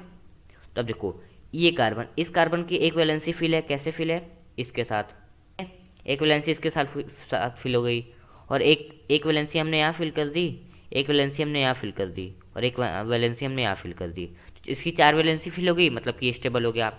अभी वाले कार्बन की देखो, ये वाला कार्बन या जहाँ पे मेरा एरो है, ये वाले कार्बन के देखोगे तो ये इसकी वैलेंसी इधर से एक कार्बन के साथ फिल है, और इसके साथ इस कार्बन के साथ एक फिल है। अब इसकी कितनी वैलेंसी बची, 2 वैलेंसी बची, तो इसके साथ नीचे भी एक फिल हो गई ना, क्योंकि कार्बन के जस्ट नीचे है, तो इसके साथ एक इलेक्ट्रॉन शेयर हो गया। अब क्या बचा कि केवल एक ही इसकी वैलेंसी बची, वो क्या है, ये, तो ऐसे फिल कर दो। अब ये वाली जब कार्बन देखोगे, इस वाले कार्बन के साथ पेयर इसके साथ बन रहा है और इसके साथ, मतलब कि इसकी 2 वैलेंसी फिल है, तो इसकी दो वैलेंसी बची अब, क्योंकि 2 इलेक्ट्रॉन तो मान लो वो क्या हो गए, बॉन्ड बना दिया उन्होंने, तो अब 2 इलेक्ट्रॉन बचे, तो ये 2 इलेक्ट्रॉन ऐसे फिल हो गए। अब ये वाले देखो, केवल एक ही इलेक्ट्रॉन फिल है इन दोनों में, 3 इलेक्ट्रॉन बचे हैं, तो एक इलेक्ट्रॉन यहाँ फिल हो गया, एक इलेक्ट्रॉन यहाँ फिल हो गया, और एक इलेक्ट्रॉन यहाँ फिल हो गया। ठीक है, तो ये होता है ब्रांच चैन की। ब्रांच चैन कैसे बनाते हैं, अगर ये कार्बन है, आप इस कार्बन को यहाँ लिख सकते थे। ठीक है, इसको काट के आप इस कार्बन को यहाँ पे लिख सकते थे, ऊपर एक कहीं पे भी लिख सकते हो। ठीक है, ब्रांच्ड में भी कहीं पे बना सकते हो एग्जाम्पल में आप। और ठीक है, ये देखो, पहले इसकी 4 वैलेंसी फिल होगी, पहले एक से पहले, एक तो पहले से ही फिल थी कार्बन के साथ, बाकी जो 3 बची हमने फिल कर दी। और बाकी, और जो ये वाला कार्बन थी, इसकी एक वैलेंसी इसके साथ फिल है, एक वैलेंसी इसके साथ फिल है इसकी, और नीचे वाले जो ब्रांच्ड वाली चेन है उसके साथ एक वैलेंसी फिल है। केवल एक ही इलेक्ट्रॉन बचा है इसके पास, तो वो क्या कर देंगे, हम ऊपर एक फिल कर लेंगे ऐसे। ठीक है। अब देखो ये वाला कार्बन देखो, इसकी वैलेंसी किसके किसके साथ फिल है, इसके साथ फिल है और इसके साथ फिल है। ठीक है। अब दो इसकी 2 वैलेंस इलेक्ट्रॉन बचे, तो 2 वैलेंस इलेक्ट्रॉन मैंने ऊपर से एक फिल करा दिया, एक नीचे से फिल करा दिया। अब ये वाला कार्बन, ये वाले कार्बन में एक वैलेंसी पहले से फिल है, तो एक वैलेंसी ये फिल हो गई, ये वाली एक वैलेंसी ऊपर एक वैलेंसी नीचे। ठीक है। अब देखो हम आ जाते हैं रिंग वाले में, कि रिंग कैसे बनती है। तो रिंग आप ट्रायंगल बना सकते हो, रिंग जैसा ही होगा। ठीक है ना। तो ट्रायंगल देखो, अब देखो ये इस कार्बन कार्बन के साथ अगर इसका आपको बनाना है, तो ये कार्बन के साथ एक वैलेंसी इसके साथ फिल होगी इस कार्बन की। ठीक है। एक कार्बन की वैलेंसी इसके साथ फिल होगी, मतलब कि इसकी 2 वैलेंसी फिल है, तो आप एक वैलेंसी यहाँ फिल करा दो, एक वैलेंसी यहाँ फिल करा दो ऐसे। ठीक है।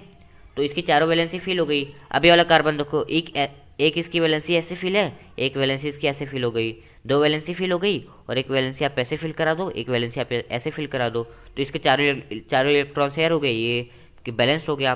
वैसे आप इस वाले को भी ऐसे फिल करा सकते हो कि इसकी एक वैलेंस इलेक्ट्रॉन फिल है, दूसरा भी है, आप तीसरा ऐसे करा दो और चौथा ऐसे करा दो, तो इसके ये जो है ये भी स्टेबल हो गया। तो ऐसे बनती है अपनी रिंग चैन। ठीक है। ये तो हो गया कैटेनेशन।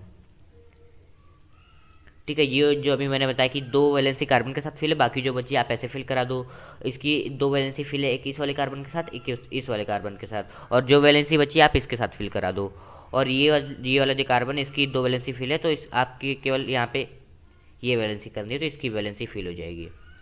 तो ये तो होगी 3 रिंग चैन।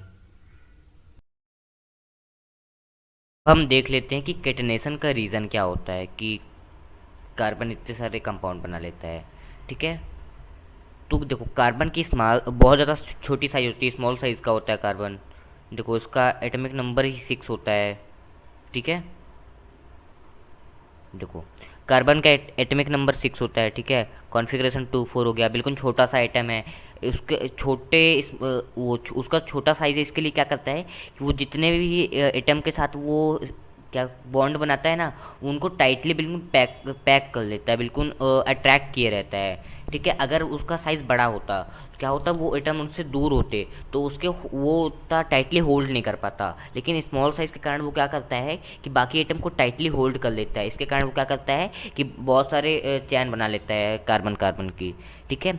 यूनिक इलेक्ट्रॉनिक कॉन्फ़िगरेशन, यूनिक क्यों, क्योंकि 4 इलेक्ट्रॉन ना तो डोनेट कर सकता है, ना तो रिसीव कर सकता है, केवल शेयर कर सकता है। तो यही यूनिक, इसकी यूनिक होने की वजह यही है कि शेयर करता है, इसीलिए बहुत सारे कंपाउंड बनाता है ये। ठीक है। और इसकी बहुत अच्छी स्ट्रेंथ होती है कार्बन कार्बन की कोवलेंट बॉन्ड की, कि अपने कार्बन के साथ ये कोवलेंट बॉन्ड बनाता है। हमने देखा सी 4 5 क्या, बहुत सारे कार्बन एटम के साथ ये कंपाउंड बनाता है। ठीक है। और अब इसकी दूसरी वजह टेट्रावैलेंसी।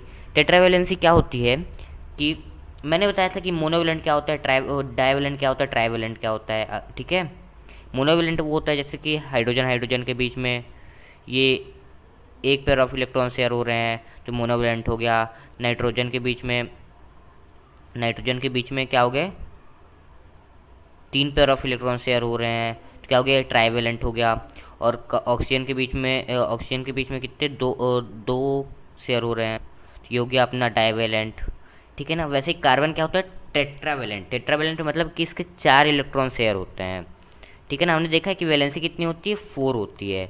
ठीक है ना। तो मान लो इसकी वैलेंसी 4 है, इसीलिए उसको टेट्रावेलेंसी बोलते हैं कि वो it is capable to bonding with 4 other atom of carbon और other atom of same other element. क्या होता है कि वो कार्बन जो है खुद के कार्बन के साथ भी क्या बना सकता है, कंपाउंड बना सकता है, और किसी और अदर एलिमेंट के साथ भी कंपाउंड बना सकता है। जैसे कि कार्बन कार्बन का हो गया, 5 6 चेन बना दिया कार्बन कार्बन की। ठीक है। दूसरा अगर देखोगे तो कार्बन और कार्बन डाइऑक्साइड, कार्बन और ऑक्सीजन की चैन बना दिया।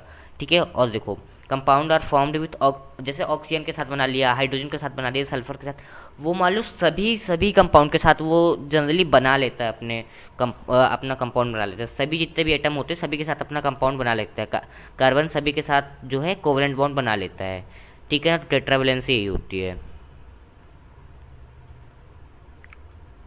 अब देख लेते एलोट्रॉपी और एलोट्रॉपिक फॉर्म ऑफ कार्बन। पहले देखो एलोट्रॉप क्या होता है। एलोट्रॉप की डेफिनेशन आपके 10th बोर्ड में आ सकती है।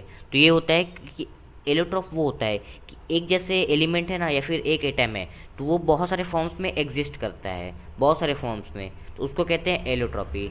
और उसी के कार्बन के टर्म्स में देखें तो कार्बन तो सभी में होता है। आप अगर स्टील से लेकर टेबल से लेकर सभी में देखो, सभी में कार्बन होता है। आप बोलोगे स्टील में कैसे कार्बन होता है? स्टील पता कैसे बनता है? अगर आप वो आयरन में 0.07% कार्बन मिलाओगे तब, और जो हार्ड हार्ड आयरन बनता है ना उसमें 0.07% क्या मिलाते हैं? कार्बन मिलाते हैं, उसके कारण वो हार्ड बनता है, ठीक है ना।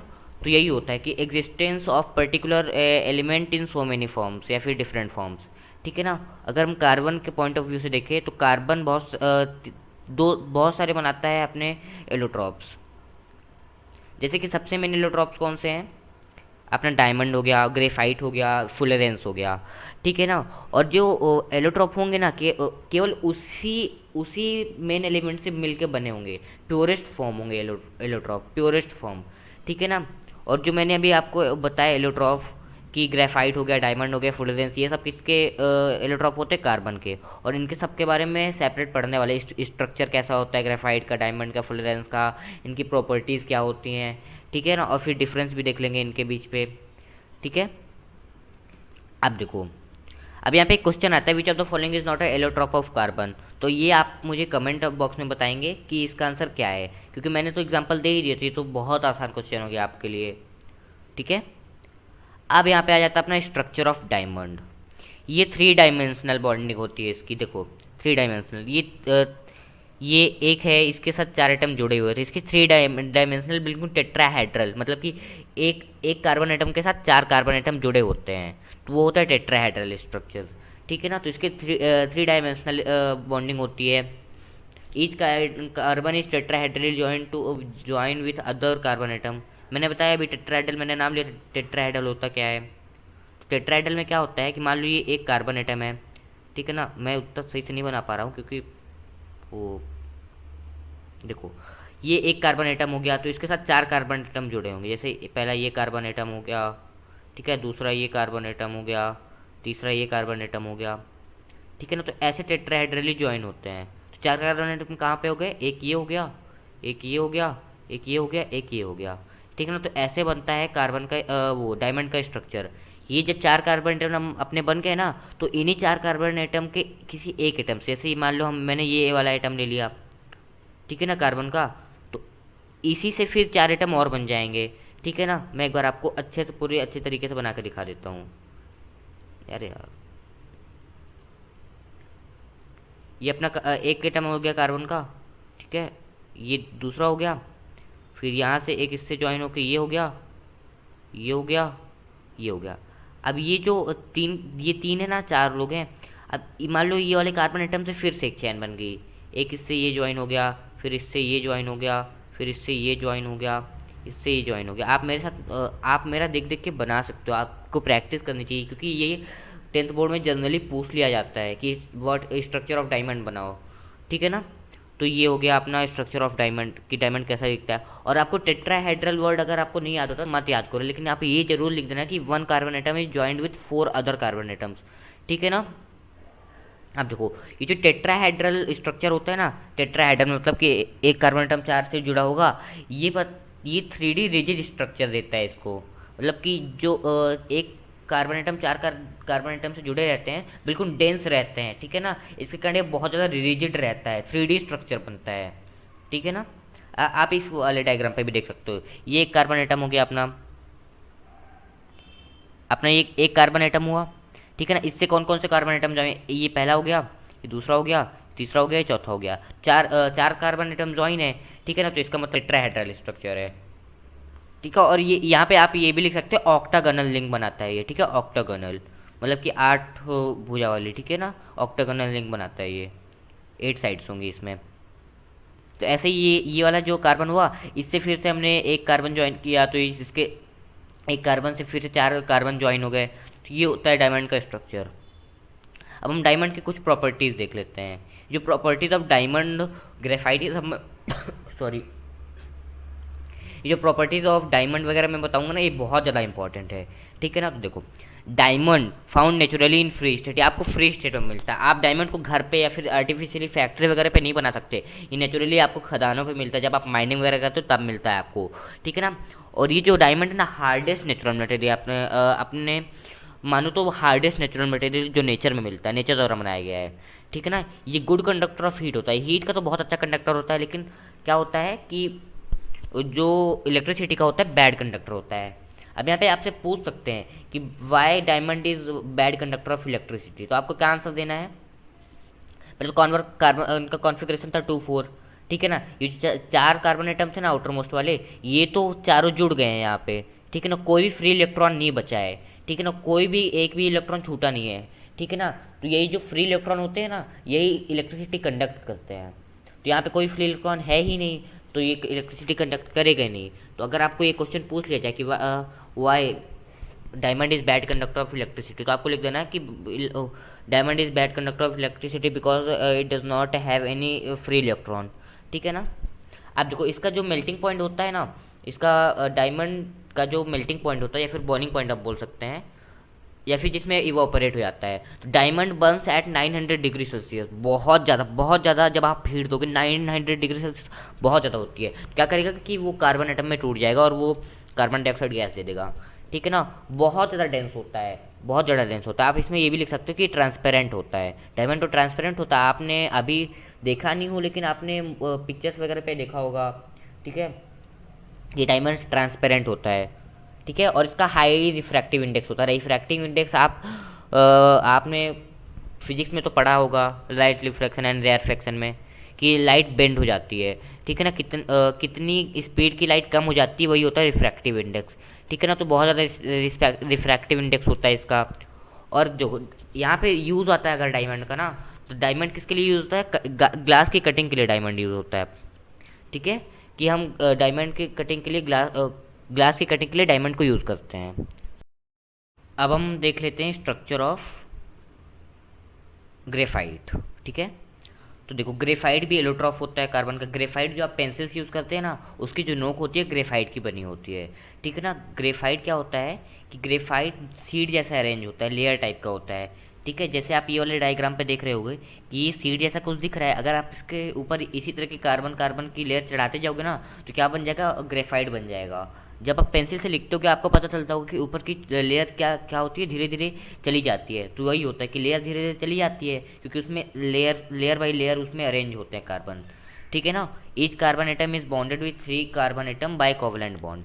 देखो, ये सबसे इंपॉर्टेंट चीज़ है इसमें कि एक कार्बन एटम से कितने कार्बन एटम ज्वाइन होते हैं, वो होते हैं 3, ठीक है ना। जैसे हमने देखा था कि डायमंड में होते हैं 4 लेकिन इसमें होते हैं 3। ये एक कार्बन एटम हो गया, ये एक कार्बन एटम हो गया, इससे 3 ही एटम ज्वाइन होते हैं।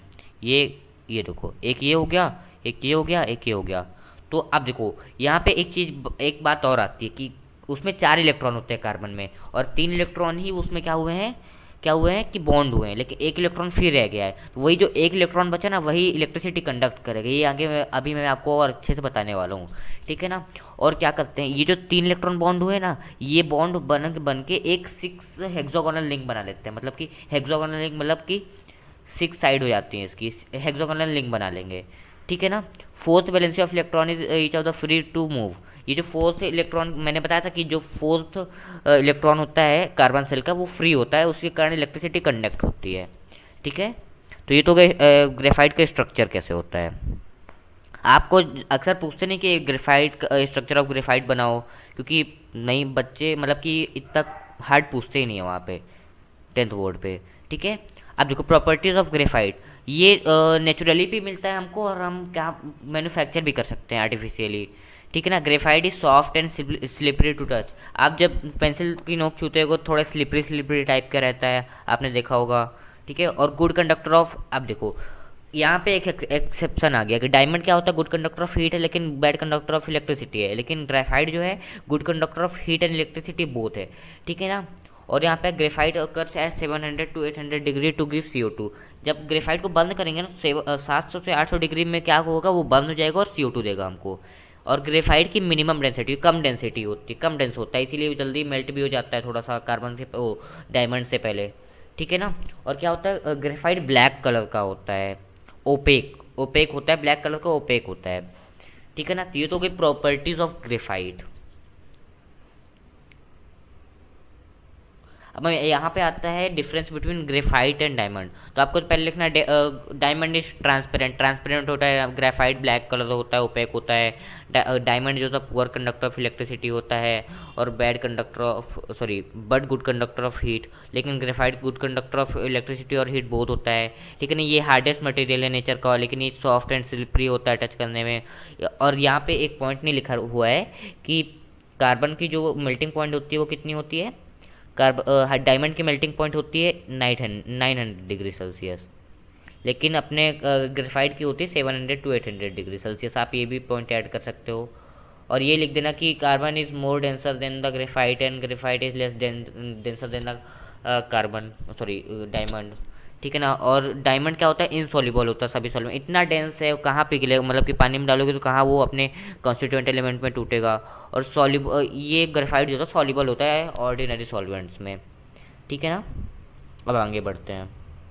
अब हम देख लेते हैं फुलरेंस के बारे में। फुलरेंस क्या होता है, स्ट्रक्चर एंड प्रॉपर्टीज ऑफ फुलरेंस। आपके बुक में फुलरेंस के बारे में ज़्यादा कुछ दिया नहीं, इसलिए मैंने प्रॉपर्टीज ऑफ स्ट्रक्चर ऑफ फुलरेंस साथ में ही कर दिया है, ठीक है ना। ये जो एलोट्रॉफ है ना, ये भी कार्बन का ही है, और ये फुटबॉल लाइक कुछ स्ट्रक्चर होता है इसका। आप इस डायग्राम पे देख ही पा रहे हो कि इसका कुछ फुटबॉल लाइक स्ट्रक्चर है, ठीक है ना। और ये C60 होता है, C60 नहीं कह सकते क्योंकि ये C60 बकमिस्टर फुलरेंस को कहते हैं। तो हमको मेन यहाँ पे बकमिस्टर फुलरेंस के बारे में पढ़ना है, जो कि होता है C60, ठीक है ना। इसमें 12 पेंटागोनल रिंग होती है, पेंटागोनल मतलब 5 साइड्स होंगी, और हेक्सागोनल 20 रिंग्स होंगी, ठीक है।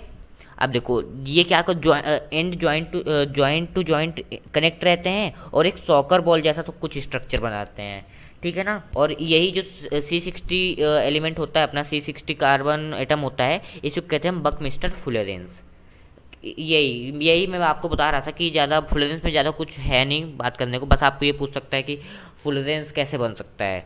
तो फुलरेंस कैसे बन, जब हम इलेक्ट्रोलिटिक हीट देंगे ना उसको, तो फुलरेंस क्या ग्रेफाइट को, तो ग्रेफाइट फुलरेंस में टूट जाएगा, ठीक है ना। या फिर हम लेज़र वेपराइजिंग करेंगे किसकी, ग्रेफाइट की, तो फुलरेंस हमको मिल जाएगा, ठीक है ना। तो ये नहीं पूछता कि फुलरेंस कैसे बनता है, क्योंकि थोड़ा सा हाई लेवल का कॉन्सेप्ट हो जाता है, ठीक है ना। तो ये तो हो गया structure of and properties of fullerenes. So that's all for today guys. अगर आपको कोई क्वेरीज एंड डाउट है तो आप मुझे कमेंट कर सकते हैं। तो तब मिलते हैं नेक्स्ट वीडियो में, तब तक के लिए गुड बाय।